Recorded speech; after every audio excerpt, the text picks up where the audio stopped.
رابعہ بصری رحمت اللہ علیہ کو دنیا سے گئے ہوئے 1200 سال ہو چکے ہیں، لیکن ان کا نام آج بھی زندہ ہے، رابعہ بصری۔ رابعہ بصری نہ کوئی شہزادی تھی، نہ کوئی ملکہ تھی، نہ کوئی وہ خوبصورت تھی، نہ کوئی خاندانی تھی، بلکہ عورت ہونے کے لحاظ سے ہر عیب اس میں تھا۔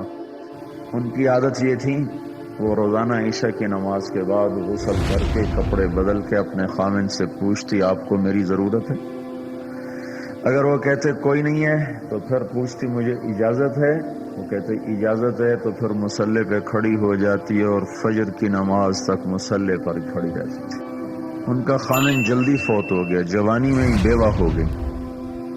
تو حسن بصری بصرہ کے امام، کیا سارے مسلمانوں کے امام تھے، وہ خود آئے، خود چل کے آئے کہ میں آپ سے شادی کرنا چاہتا ہوں۔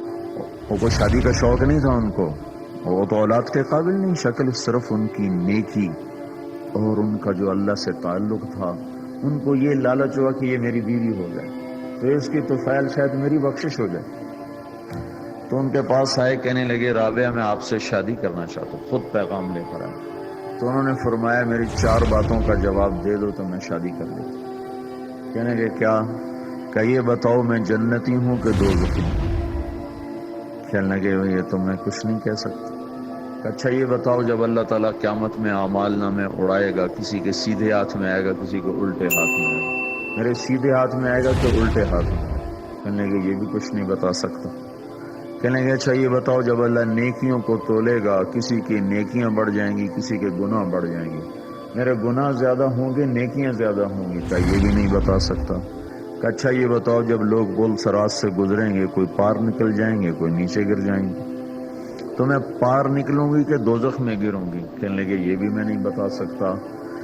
تو پھر فرمایا اچھا جاؤ مجھے تیاری کرنے دو، مجھے ان 4 باتوں کی تیاری کرنی ہے، میرے پاس شادی کے لیے وقت کوئی نہیں ہے۔ جو اللہ سے دوستی لگا لیتے ہیں اللہ دنیا ان کے لیے مسخر کر دیتا، اللہ دنیا ان کے پاؤں میں ڈال دیتا۔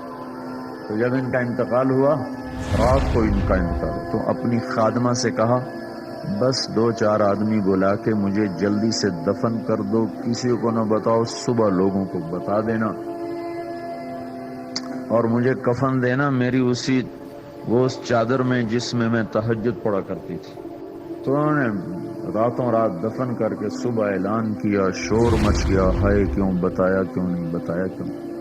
تو اگلی رات ان کی خادمہ نے ان کو خواب میں دیکھا، سبز لباس پہنا ہوا، حسن و جمال، سورج چہرے پہ چمک رہا۔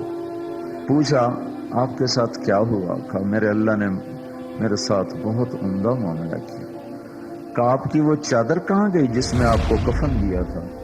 کہا وہ اللہ تعالیٰ نے اتار لی ہے اور مجھے جنت کا جوڑا پہنایا ہے، اور اس چادر کو اللہ نے سنبھال کے رکھا ہے، جب قیامت کے دن میری نیکیوں کو اللہ تولے گا تو اس چادر کو بھی اس میں تولے گا۔ انہوں نے پوچھا منکر نکیر کا کیا ہوا؟ کہا وہ آئے تھے تو انہوں نے مجھ سے کہا من ربو کی، تیرا رب کون ہے، تیرا رب کون ہے؟ تو میں نے منکر نکیر سے کہا جس اللہ کو 40 سال نہیں بھلایا اس کو 4 ہاتھ زمین کے نیچے آ کر میں بھول جاؤں گی؟ کہ جس رب کو 40 سال میں نہ بھلا سکی اس کو 4 ہاتھ زمین کے نیچے آ کر میں بھول جاؤں گی؟ تو منکر نکیر نے کہا اس کا آگے کیا حساب لینا، چلو بھائی واپس چلو۔